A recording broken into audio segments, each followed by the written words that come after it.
Hello and welcome to this special edition of the ANF podcast with me, Scott Casson-Rennie, and himself, Jeremy Paxman. No, Alcoats. Yeah. Oh, how you wish. We've had some fun this morning, haven't we? We've already recorded the interview, and so we're doing the intro afterwards. So we know how it goes. But let's imagine. And it's only 10 to 12 on a Monday. I know, and I've got 4 inches of snow. I've got to get to King's Cross, which is 6 miles. I might have to hike it. I'm going to tennis rackets on my feet, and I'm off. Yeah. Put your spikes on, mate. Northern man through the thing. Yeah. So well, anyway, people don't care about that. But we are speaking to the Shadow Minister, Helen Hayes, which is interesting. Because it's interesting because she said yes. I mean, really easy, and we've tried. We'll question her because she said Especially yes. After Will Quinn's. Yes. So how many days do we give her? Would you think she'll make the weekend? Was it 7 or was it 10? I can't remember. It might be 10. We'll give her 10 days, and if she's still in power or she's still in place. But I asked her. I can't remember now what was said off, but there was a tweet, and she followed me. That's the interesting point. She followed me randomly, and so then I followed her and asked if she'd come on. So you were able to DM them, yeah, DM'd her, and I have to say I was a little bit nervous before the interview because I thought Will Quinn can talk about things in absolute terms as the minister because he can say yes, I will do this, and yes, I won't do that, it's within his gift, but her not having that made me think, well, is this just going to be a bit of a political interview? Yeah. And of course, we got some questions that we couldn't really ask her for because she can't really commit to stuff. She's a shadow minister at the minute. And she might not even be the minister if there's a change in government. It's all ifs and buts, isn't it? Yeah, crikey. Yeah. So anyway. Well, that's it. Should we just crack on and just go into it? Just play the tape. Yes, it's fine. Play the tape. I'll get my pencil in my C90 and I'm rewinding it like that. Yeah. Just swing it like we used to. Oh yeah. Yeah. Do you remember? Yeah. Anyway. Do you remember C15s? Who on earth wants C15s? I mean, what's the point of that? What is a C15? I know C90. 15 minutes. You get C15, C45, C90. Oh, is that what the number was for? Oh my days! Seriously. You idiot. Oh my days. See, every day is a school day, isn't it? Wow. I never knew that. You're only 30 years behind and now they're defunct. Stupid boy. C120s, really.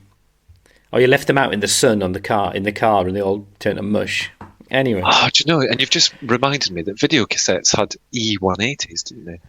Which was a 3 hour. So why did I not connect this up? Oh my days. Well, and on that bombshell, literally play tape. Today we're speaking to Helen Hayes, who is the Shadow Minister for Children and Early Years, and also the MP for Dulwich and West Norwood. Hello, Helen. Hi, really nice to be with you today. Well, thank you for coming on, because we know that we're an interesting proposition. Isn't that right, Scott? Oh, it's too early for your jokes, but yes, we are.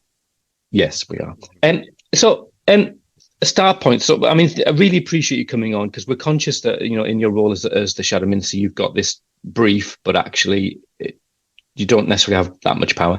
So today we really want to just find out a little bit about you and a bit about the work and your aspirations. So could you sort of give us tell us a little bio? Who are you? How did you end up being who you are?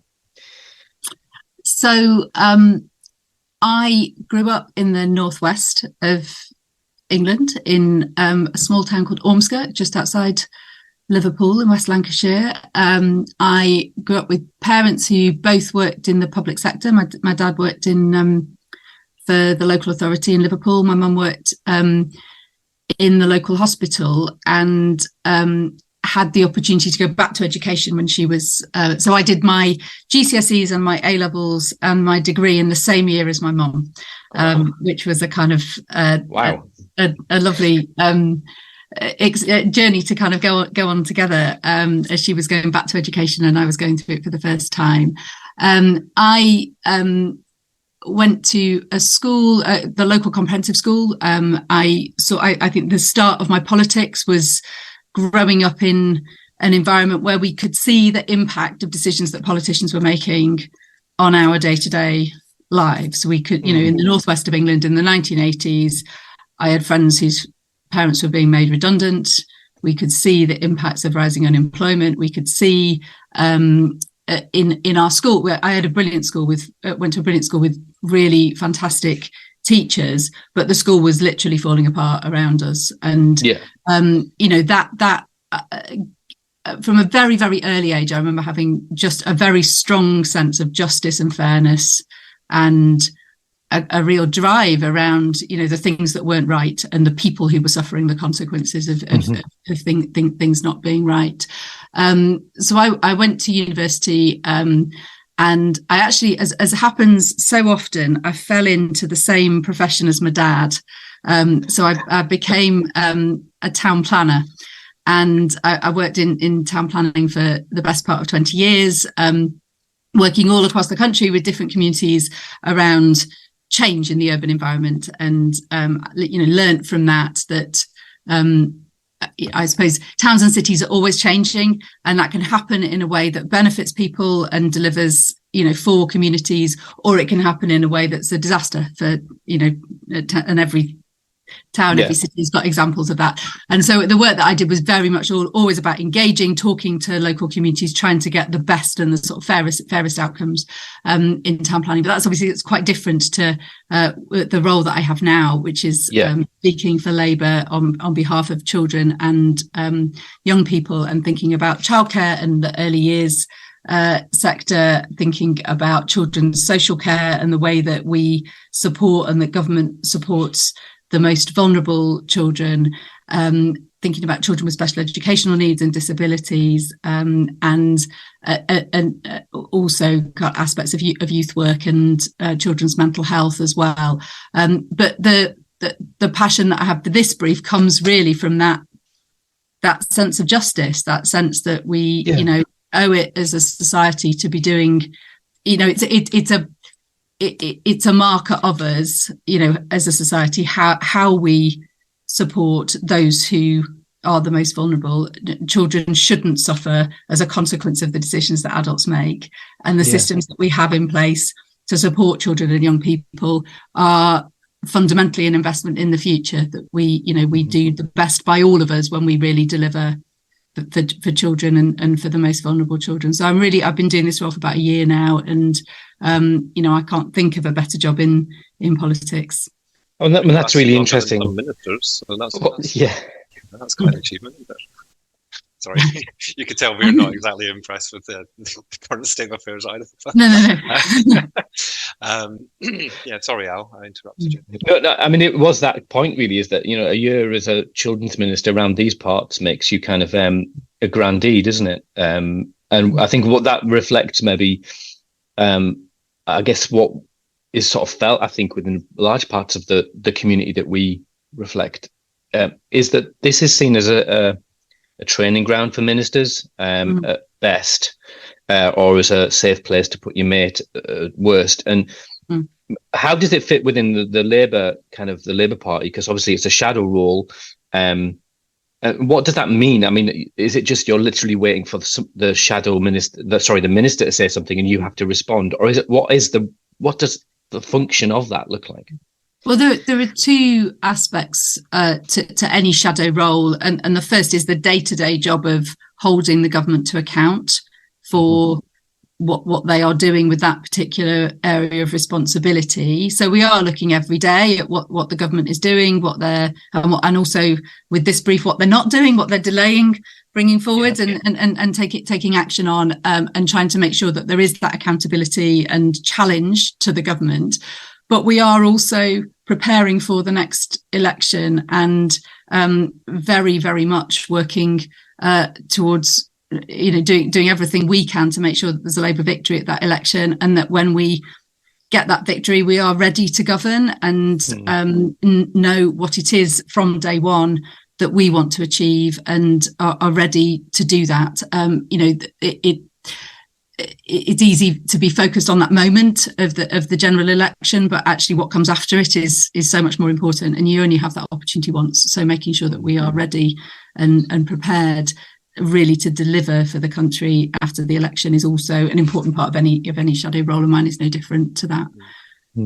So assuming then that let's make an assumption that Labour win the next election, and you are at that point the shadow minister, does that automatically mean that you become the minister, or is it something that is kind of, we've all seen these kind of reshuffles and stuff like that? Is it a similar thing that happens? Because I thinking back to the last change in government, as in party. You can tell I'm not very political. Sorry. Thinking back to that, when the coalition government was formed, I don't recall the kind of how it all happened and stuff like that. But is that how it happens? I don't think there's any. The first thing to say is we're not assuming that we win the next election at all. We're working as hard as we can for it, but not for a single moment would I ever make that assumption. Until we're there, assumptions are very dangerous things in politics, and there isn't any automatic transition from being the shadow anything to being in government. Not least because, as we saw with the coalition government, the outcomes of elections can be completely unpredictable. So, you can have a complete team as one party and end up in coalition, and the roles need to be shared out. And so that there isn't that inevitability. I'd hope that, and I think it is the case, that there's a value in the expertise that you build up as a shadow minister, and the work that all of us across our different briefs will have done to prepare for government, and so there would be some value in that stability as far as that's possible, but it isn't an inevitability at all. Okay. Yeah, I find it fascinating. I'm conscious that at the last general election, see, I know all the phrases, general election, functioning adult that I am, that the Tories had a very clear policy statement around children in relation to things around permanence, and so is there a sense of, I'm not sure how do you come up with an opposition policy? Is it literally, do you have a small team or a big team around you, and do you get the opportunity to put things into the manifesto in relation to children? Because I think we saw such a sea change when the coalition government came in, which is 12 years ago, and so is that part of your day job, that's tinkering away at the back, getting ready for the development of a manifesto? Yeah, so different parties do their manifesto processes in different ways. In the Labour Party, our policy comes from the grassroots, so there's an interaction between we can put forward proposals as the shadow front bench team on any given brief, and we obviously, I hope we make a good contribution to that debate from the day-to-day work that we do and the expertise that we're able to build up over a period of time.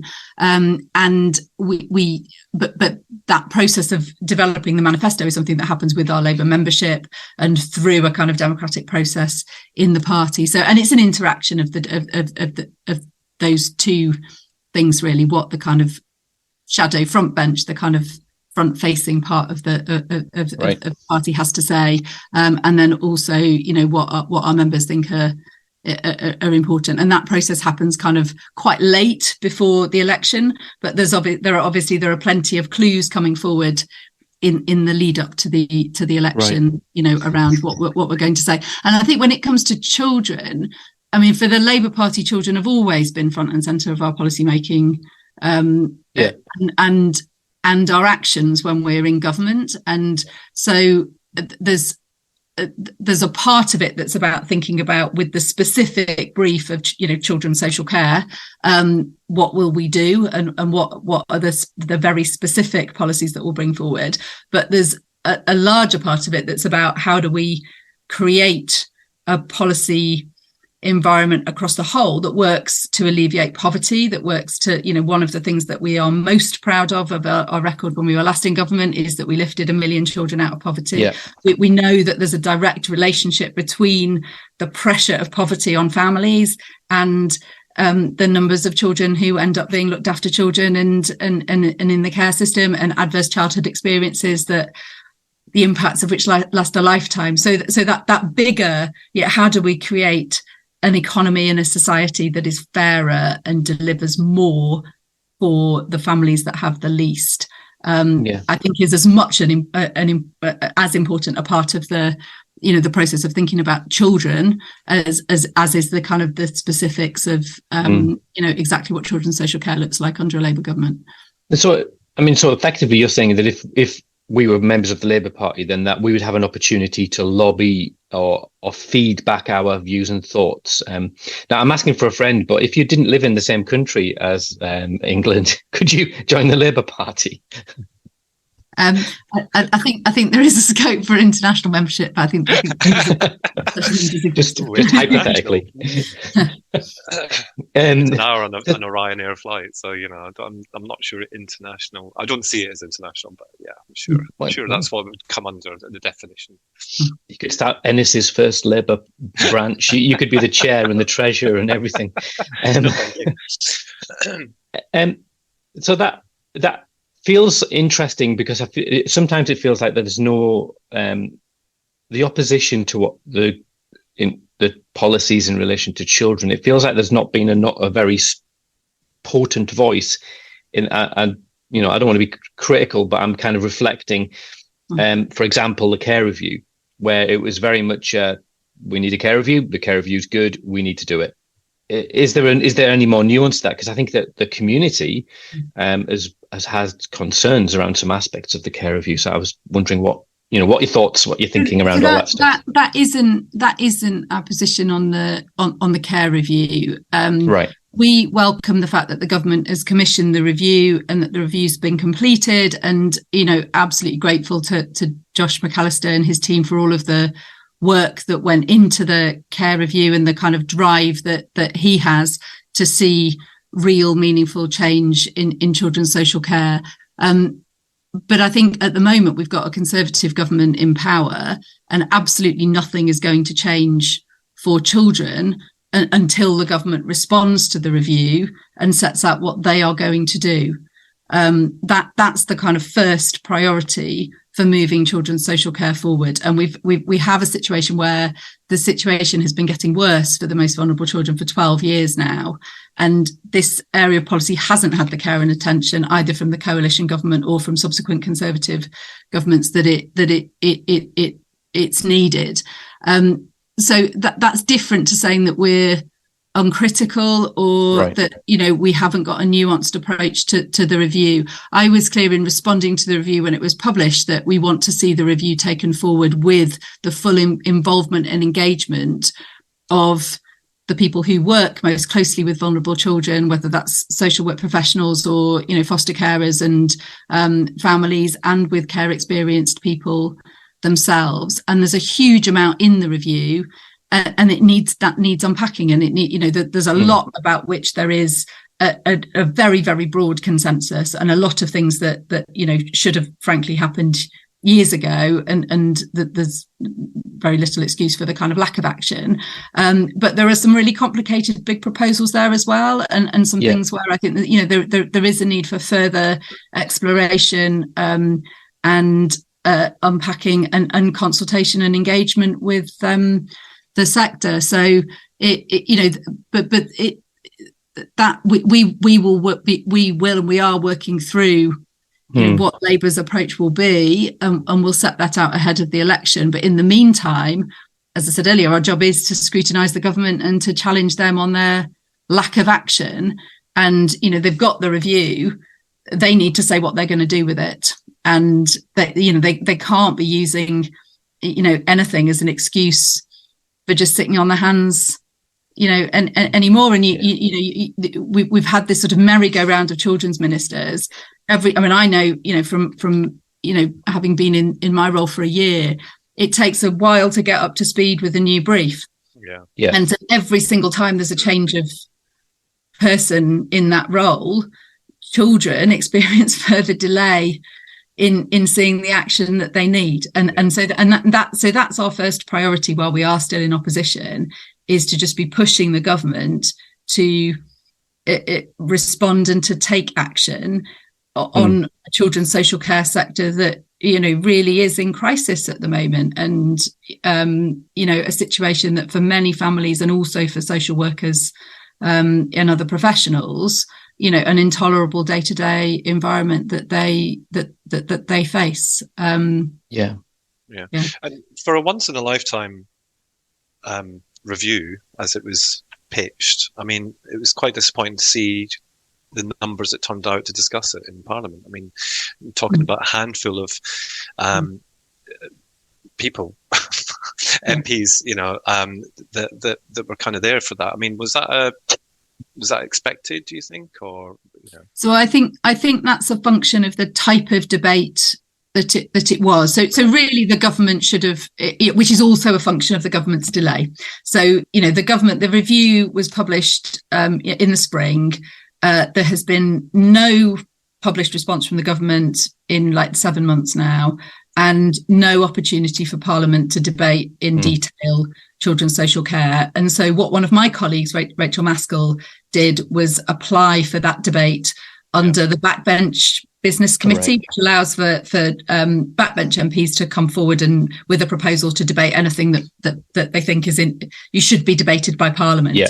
And it's a really sort of unfortunate feature of how that works, that those debates are often, the time that's allocated is often on a Thursday afternoon, and that's often the time when a majority of MPs are not in London because they're back in their constituencies on a Thursday, and there isn't kind of whip business that requires MPs to be in Westminster. And so you can have the most important issue in the world, and it's no reflection of the lack of care or concern amongst parliamentarians about that issue. It's a function of the practicality of having a debate on a Thursday when they've got things to do in their constituencies. But that's on the government. The government should have brought forward a response with much more urgency, and there should have been a full opportunity in government time for MPs to debate children's social care and the care review, and for MPs to be able to represent their constituents and children in their constituencies, and that hasn't been possible. Because I guess we're on to our third minister since the review was published. Will Quince, then the one in between. And the current one, I'm sorry, it's reached a point where is it worthwhile even remembering their name? Kahino is the current one. I guess I'm being really honest.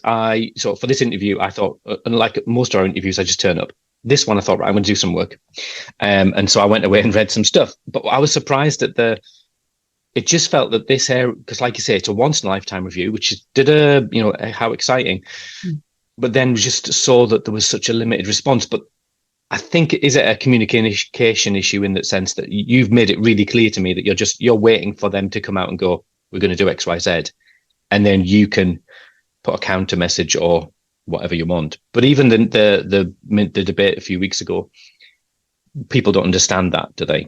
The messaging is that no one's interested. That's because that's what social media was rife, in our community, on no one's interested, which is disappointing. And it sends its own visual message, doesn't it, that people will interpret in that way, that if you see a really important issue being debated and the benches in the House of Commons are empty, people will draw their own conclusions from that. But I as I say, I think if you look at any debate on a Thursday afternoon on a whole range of different topics, often of equal importance, it's often like that on a Thursday afternoon in the House of Commons. But what we should have had is much more opportunity in government, the government bringing this issue to Parliament and saying this is important, this is what we're going to do about it, and here is the opportunity for scrutiny, and that's what's been lacking.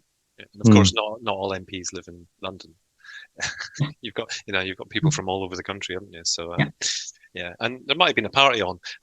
So, in terms of the care of, the care, you're on fire this morning. I can say it. Maybe Helen can, but I can say it. In terms of the review, then, and the engagement with the care experienced community. I mean, obviously, we had these experts by experience. I think they were kind of labelled, if you like.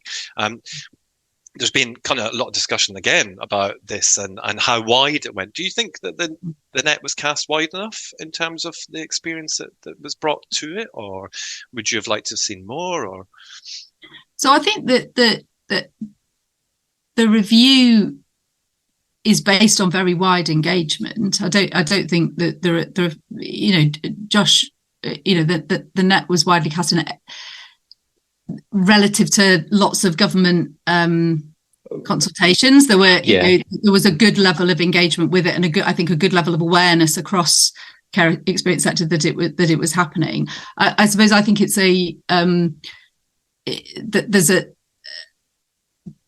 that there is a real need for ongoing engagement as the government response is published and the implementation of reform is taken forward. That having engagement should be continuous. It's never enough to sort of do engagement at a period, at one moment in time, and then for the government to say, well, there was a load of engagement at that point, so now we're doing something that might be a bit different to that, but we don't need to sort of talk to people anymore. I think it, and particularly this is, an area where, like relationships are everything across children's social care, both in terms of day-to-day practice, but also in terms of the perspectives that people bring to it, often from very difficult experiences that they've had in their own lives. And, that needs to be respected within the conversation, I think. And so I think the engagement around the review was, there was a lot of engagement around the review, but that isn't to say that there shouldn't be ongoing engagement and dialogue going forward with everybody who's got a perspective on. I mean, I know that there'll be people listening to this who will be having cows when you've said that. I mean, that they will, because they will genuinely think that. And I totally get your position that, by comparison to most government engagement, this was significantly bigger. But I think that within, and obviously we're sort of keyed into parts of the community, I think within the care experience and within the professional, as a social worker, I don't know anyone who knew about it other than me. I told them all, of course. But I think it was as it was billed as a once in a lifetime. It didn't feel like that. And there was Josh McAllister was up front because we interviewed him at the start of the process, and he said the government want to get this done while they've got a majority in this term. And obviously they're running out of time now, aren't they? The clock's ticking. So there was a lot of people who felt, and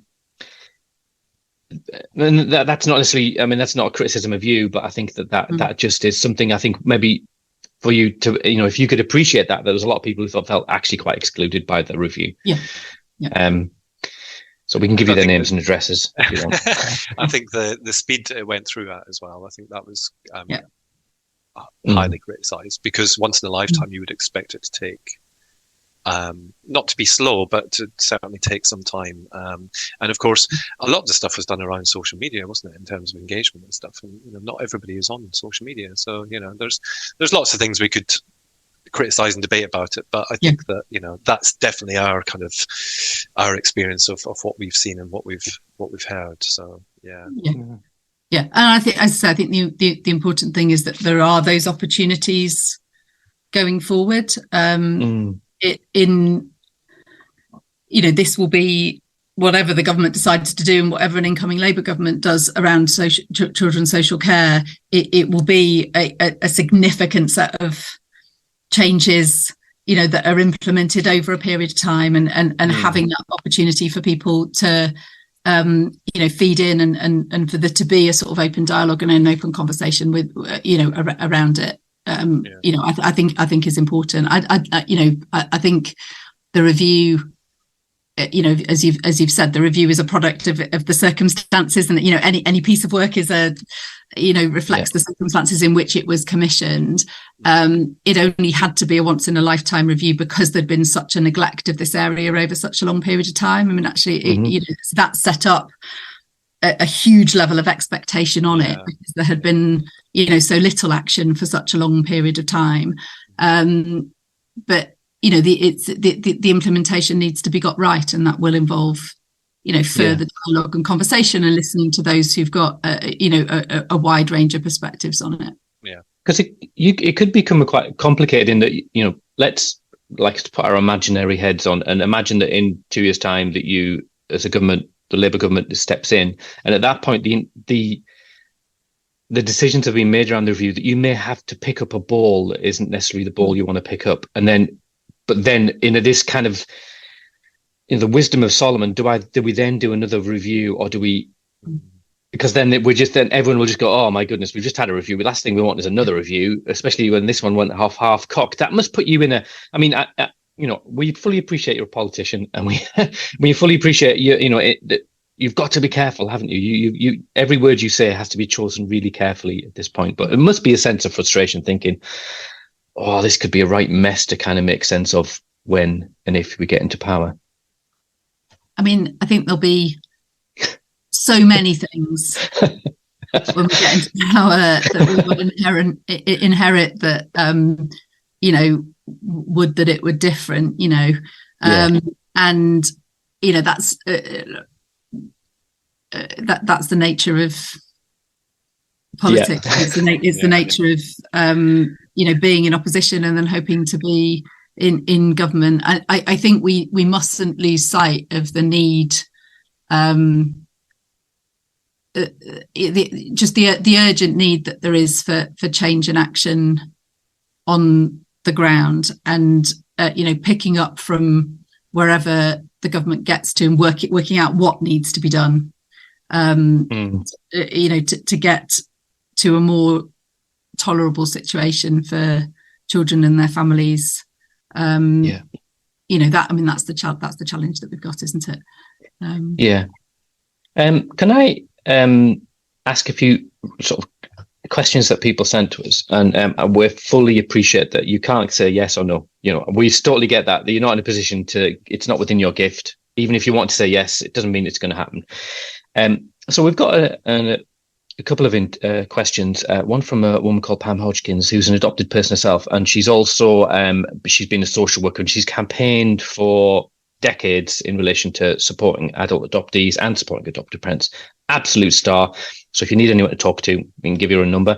And she asked, in relation to the Joint Commission on Human Rights into forced adoption, which has just sort of reported and been sort of running over the last couple of years, would Labour consider funding services for those adults who are sort of impacted even now by their experience of adoption, before it's too late, as a input? And she said, because it feels it would be as important as an apology, which is something, again, that they're looking for. I'd be really happy to have a conversation with her about that. It's an important and a really, really sensitive area of policy, isn't it? And I think we would certainly recognise that support hasn't been there and isn't there at the moment, and be keen to create a framework for that, and to be looking at it as you say. I can't make policy, and I can't make funding commitments kind of on the fly. That wouldn't be the right thing to do. But I think there is that report is a very, very significant intervention into this policy space, and it's important that is met with a meaningful response.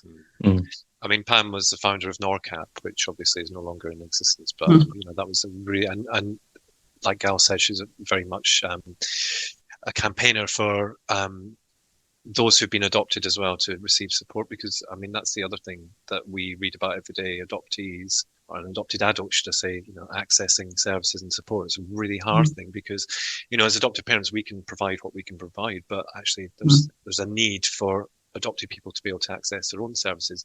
Do you have a thought on that? I think that's right, and I think that it speaks to the changing nature of adoption, doesn't it? That it and the kind of both the changing nature of children who are being adopted now, but also I think our recognition of the long-lasting impact of adverse childhood experiences and the importance of identity that to each and every single one of us, to have that understanding of who you are and where you've come from in every sense, and all of the different components that make up the person that you are as an adult. And I think access to support in that sense is I reflect on my friend who passed away a couple of years ago in her 80s, who was I actually only found out from her partner after she died, had been adopted under circumstances where the family doctor this was in the States, I should say, not in the UK, but the family doctor had phoned up her parents, who he knew hadn't been able to have a family of their own, in the middle of the night, and said, I've got a baby, from a very, very young mother, and here she is. And the lack of opportunity that there ever was for our friend to reflect on that or understand, and also the extent to which she didn't really want that, but in that time, in the time since then, that the nature of adoption has changed so much, but so has our understanding of mental health and well-being, in particular, and what that means for children who've suffered that kind of separation and multiple different traumas very, very early on in their life. And I think that needs to be met with a policy response that says the support is available and available to be accessed in appropriate ways. I've got another question, which is from we've got some sort of, we have listeners who badger us endlessly. And so that's, it's the nature of what we do. But we've got some who always are always really engaged with us. And so one called Wriggles10, I think Scott probably knows her real name, but I'm not sure. I can't remember. She's talked about a bit more about the system, really. And thinking about, the recruitment and retention of foster carers, as well as social workers. I mean, just reflecting, I recently had a mum and child who were I support them in foster care, and the child social worker, she had 5 in 9 weeks, children's social workers. So that's the state of play, and she'd actually had 33 foster placements, this young mum. But have you got any sort of thoughts about system change in relation to foster care and recruitment and retention? And even we've got like a national recruitment board for adoption, which is another story, and probably don't have time for that. But, do you have any views, perspectives, hopes and aspirations in relation to that foster care recruitment and retention? So I think the making sure that foster carers are properly supported, is absolutely the key. That the issue that you mentioned around sort of constant turnover of social workers, this needs to be about a series of stable relationships around the child, of which social workers are a component. And we need to be, it's why one of the kind of most important reasons why reform is so urgently needed is to stabilise the social work profession and enable local authorities to build teams of social workers, working for the long term with children and families in that particular place, and working with foster carers. So that kind of support is important. I went to visit a few months ago, a Mockingbird constellation in down in Portsmouth, and was really struck by the effectiveness of that way of working, and the number of foster carers in that constellation who said, if it wasn't for this, I wouldn't still be fostering, because it gave me the network of relationships that bolstered what I was doing, and provided for respite, and provided for advice, and gave my child, who I'm fostering, also a series of other relationships and other places that they could go to for support. And so I think that there's a role for that kind of model and good practice, and looking at how that's applied, and how it can be more widely applied. But we need to look at why the conversion rate from people expressing an interest in foster care to those actually, translating into actual foster carers is so low. And there are a whole range of different, factors that contribute to that attrition rate as people go through the process and find out more. But certainly the network of support, recognizing that foster care it's a skilled thing to do. And it can be an enormously rewarding thing to do. The best possible rewards. But it can also be very, very challenging, and very, very up and down on a day by day, week by week basis. And what are the things that people need to really sustain them through all of that, and help them to find those rewards in foster care. Thank you. We also had question. We've recently had the National Union of Professional Foster Carers, and we've also had Sarah Anderson, who runs Foster Wiki, which is kind of a collective and a focus point for people. And there's a very clear move to try and professionalize foster care and make it into a profession. Do you have I'm not going to put you on the spot, but I will. Is that something you see as a realistic sort of thing that's going to happen? Forgive my rubbish words. Or do you see that as, again, because the impacts of cost of living, conditions, all of that stuff, we've just sort of expected nice people to be nice. Do we need to professionalize it? So I think the, looking at the framework of support that there is, for foster carers in the round, how are foster carers supported to develop the skills that they need to be looking after children who've got more complicated needs. That the framework of support that's provided through the fostering allowance, and I've got some, we're doing some work at the moment around the extent to which that isn't keeping pace with the cost of living. Looking at the support that's provided through the social work system, and looking at the support that can be provided through peer support networks like the Mockingbird model. That's all important. I do think the work that Robin is doing through the National Union of Foster Carers around access to support and representation for foster carers when things go wrong is really important. That we can't be asking people to step up to do challenging work and then to be left entirely unsupported when there are allegations or all of the complexities that can arise. And I think the work that he does in that space is really important. Thank you. So and thinking about when I was thinking about talking to you, I was thinking about the kind of focus of governments and politicians and departments and all that sort of stuff. You've all got priorities and what have you. Having been involved in this for so long, there seems to be this this kind of process where something's done in one area. So as an example, the Adoption Support Fund was established in 2015.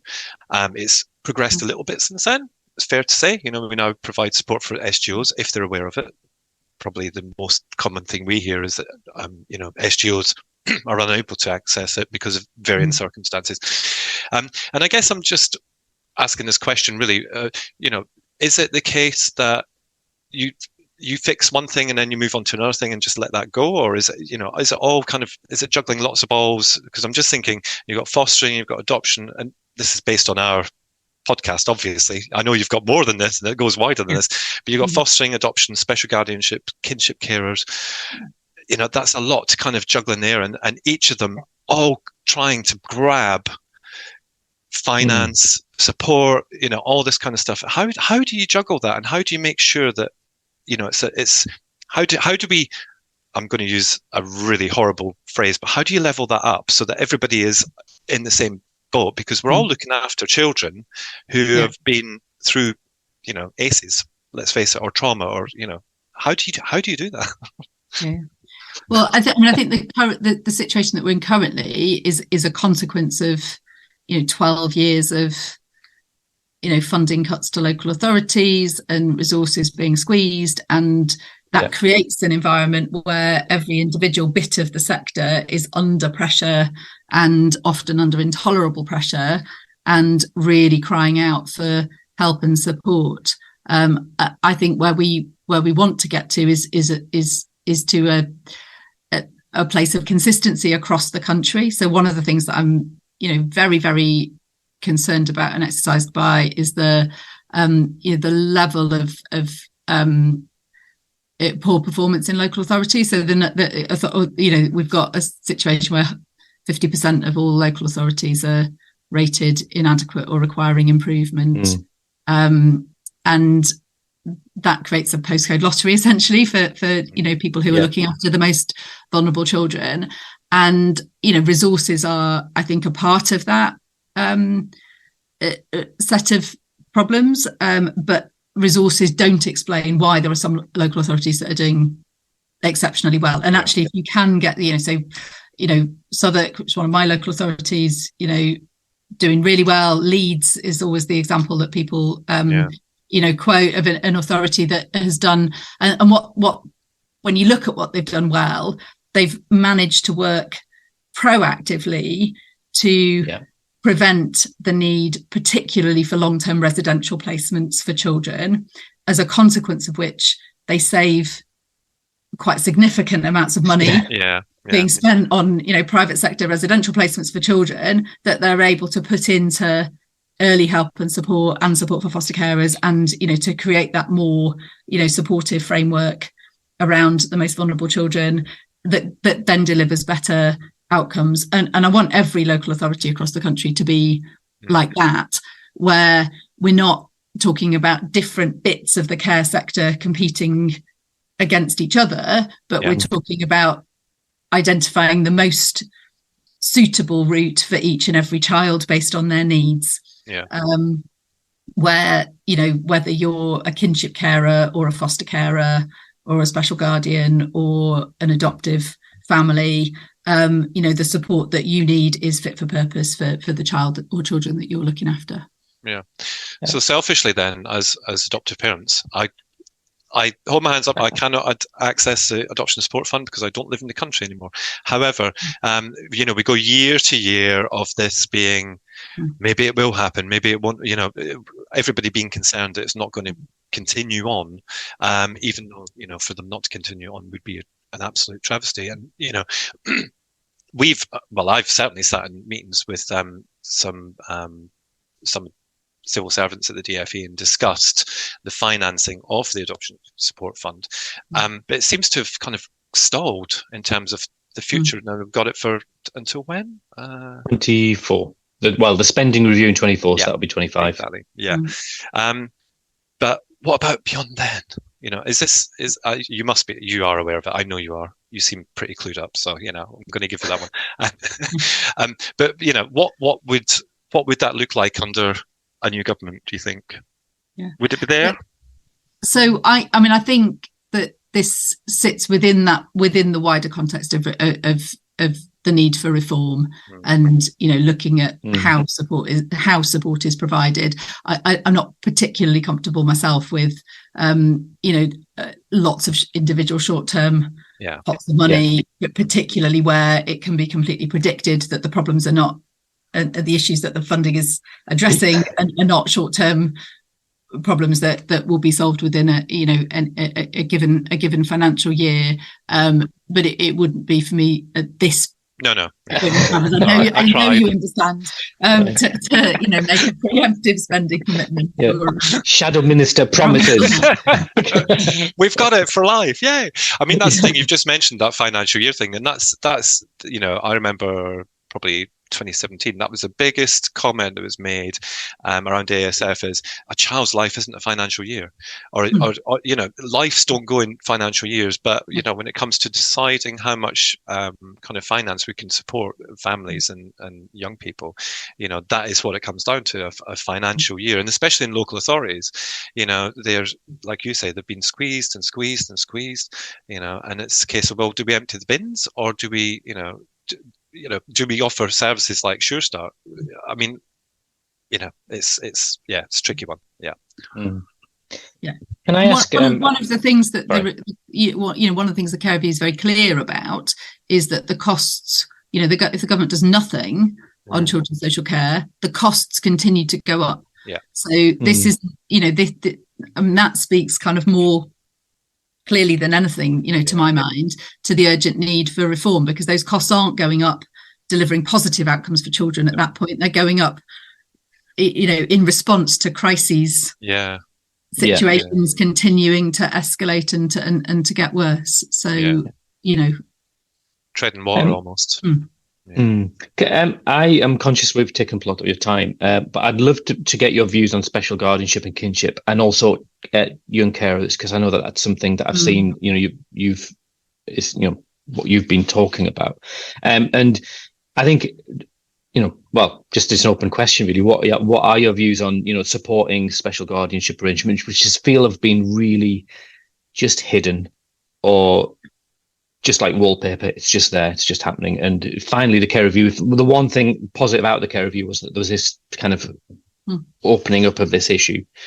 So what have you got, any sort of profound or just any thoughts? So I think, it's really clear from, the experiences of lots of special guardians that that the support and advice and information just very, very often isn't there at all at the start of the process. And, it doesn't seem at all right that, people who do, what I think any of us would do, think about my nieces and nephews and, the children of close friends and so on, we would all step in to look after the child of a close family member if their own parents weren't able to do that. And so, you find yourself in a crisis situation with very little information, without proper access to legal advice and support, without understanding often the implications of the process that you're entering into, and then finding it sort of far too difficult further down the line to access support. And again, the kind of support that's provided through social work, I think, is a part of, I speak to people who've got special guardians with families on their own in circumstances where it just seems like entirely wrong that is that is the case. It's not only have they taken on the costs and everything that crisis situation has meant for their own family and home life, but they're also then mediating this often very difficult situation with birth parents as well. And it should be better supported than it is. But it's also, it shouldn't be this is what we want is for decision making around the different routes to care to be appropriate to each and every family situation. And I think there are also examples where special guardianship has become the default because it's perhaps cheaper than other options. And that's because I am within the sort of the adoption community, a lot of families find themselves in those circumstances, and the advice I find myself giving, which is the worst advice in the world, is if a social worker comes to you and says, well, you take your child, say, I can't tonight but I can tomorrow, because then they will be a looked after child. But you have to put your child through that, your grandchild, niece, nephew, whoever, because that if they become a previously looked after child, it opens resources that you will never ever get. And you think, what a position to put any family in. You're just awful, so that they can access resources for a lifetime, as opposed to awful. And I remember the kind of the focus in on moving children from foster care into special guardianship kinship arrangements when I was a panel member in a local authority, and a number of permanence cases that were coming through the panel just shot up overnight because that was the focus to happen, and that's fine. But I don't think any of us realised at that point that they were going to be put in this position where there was going to be, back then, no support because the ASF didn't cover them, but also there was this issue around social workers and there being enough who could actually support them, because not all these families are as robust as I don't know. I don't want to say adopters are the best thing, but adopters are put in that position where they fight and they advocate for their children, and not all the families that are SGO and kinship are able to do that. Finances being one of the issues, but also their ability to kind of keep on going, because they're biologically connected to these children. So whilst it was maybe a good idea, I think longer term, it was a short term solution, and there was kind of no long term fix. So. Young carers, give us. I'd be really interested to hear, because it's something we've never discussed at all. I don't think, have we, Scott, on the podcast? So, what are your thoughts and aspirations for young carers? Well, I think young carers. I've met so many extraordinary young people who've got a caring responsibility for, you know, siblings or parents or grandparents. And, you know, I think we've got a duty to make sure that every possible support is available to them. I think it's about making it easier to identify young carers, particularly. I think schools have got a really important role in that regard, as the place where, you know, most children and young people are most of the time, and you know that where there are those relationships with teachers and pastoral staff in schools. But then you know, that should open up access to, you know, better support through social workers and through the local authority system, and better access to therapeutic support as well. One of the things that we have got a firm commitment to as the Labour Party is to put mental health support, professional mental health support, into every school in the country by way of full-time staff in secondary schools and access to staff in primary schools. And I'd expect that would make a real difference for young carers who are, you know, in the school system, having somewhere to go to process and understand, you know, the challenges that they've been through, you know, and also as a route to seeking further advice and support as well. But, you know, young carers are often, you know, the most extraordinary young people as well, that they've, you know, often been through experiences that, you know, they've got, you know, skills and resilience and an ability to fight for things and, you know, get stuff done that is, you know, over and above that of many of their peers, and they just need support. I think that's really interesting, because mental health is, I mean, for everywhere, mental health is a really big issue, isn't it? But certainly if we can get it right for younger people, then, you know, maybe that over time will help to reduce the number of issues and stuff. Absolutely. And the same is true for care leavers as well. Yeah. That you know, that making sure that there is access on an ongoing basis for mental health support as you go into adulthood. I think it's really important. There's so much more we could have talked about. Oh yes. Yes. We might have to get you back. We've done a lot. We've covered a lot, actually, and it's been absolute. I've really enjoyed it, actually. Thank you for thank you for giving us your time, Helen. It's been really appreciated. And I guess you know, if it happens, if the inevitable happens, in my eyes anyway, that you know, we get a new government, or sorry, the UK gets a new government. Then you know, I genuinely hope that, you know, that children, young people will become a focus again, because I think it's been, you know, it's been kind of tickled, but I think it needs to be worked on a lot more in depth, should we say. So thank you so much for joining us. We really appreciate it. I will look forward to receiving my Labour discount code in the post, and but your time has been really appreciated. We've really enjoyed chatting to you, so thank you so much. It's been a pleasure. Thank you. Thank you. Thank you.